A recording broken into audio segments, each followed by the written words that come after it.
Баршаңызға қайырлы күн, менің каналыма қош келдіңіздер. Бүгін сіздермен дүкендегідей осындай ерекше болып шығатын творогтан печенье әзірлейтін боламыз. Видеоны соңына дейін қарап, каналыма тіркелуді ұмытпаңыздар. Алдымен ыдысымызға творог, қант саламыз.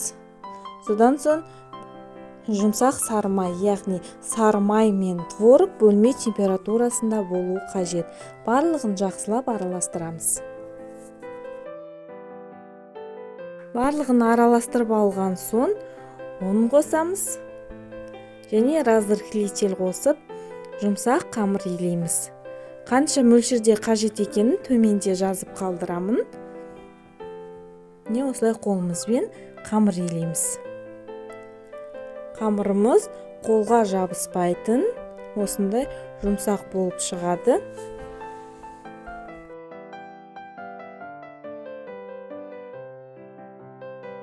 Содан соң қамырды осылай целлофанға салып, 1 сағат тоңазытқышқа қоямыз. Тоңазытқыштан шыққан соң қамырымыз астына осылай қант сеуіп, үстінен тағы да біраз мөлшерде сеуіп, осылай жұқа етіп оқтаудың көмегімен жаямыз.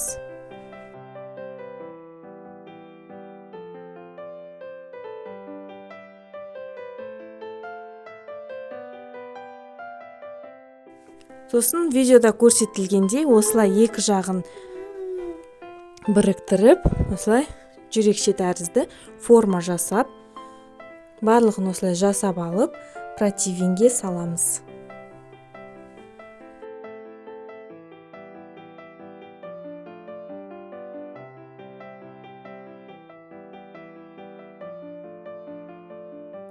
Кейін қызып тұрған 180 градус пеште 15-20 минуттай пісіреміз. Осылай беті қызарып піседі. Міндетті түрде жасап көріңіздер. Сіздермен болған салтанат. Видеоны лайк басып, комментарий жазып, каналыма тіркелуді ұмытпаңыздар.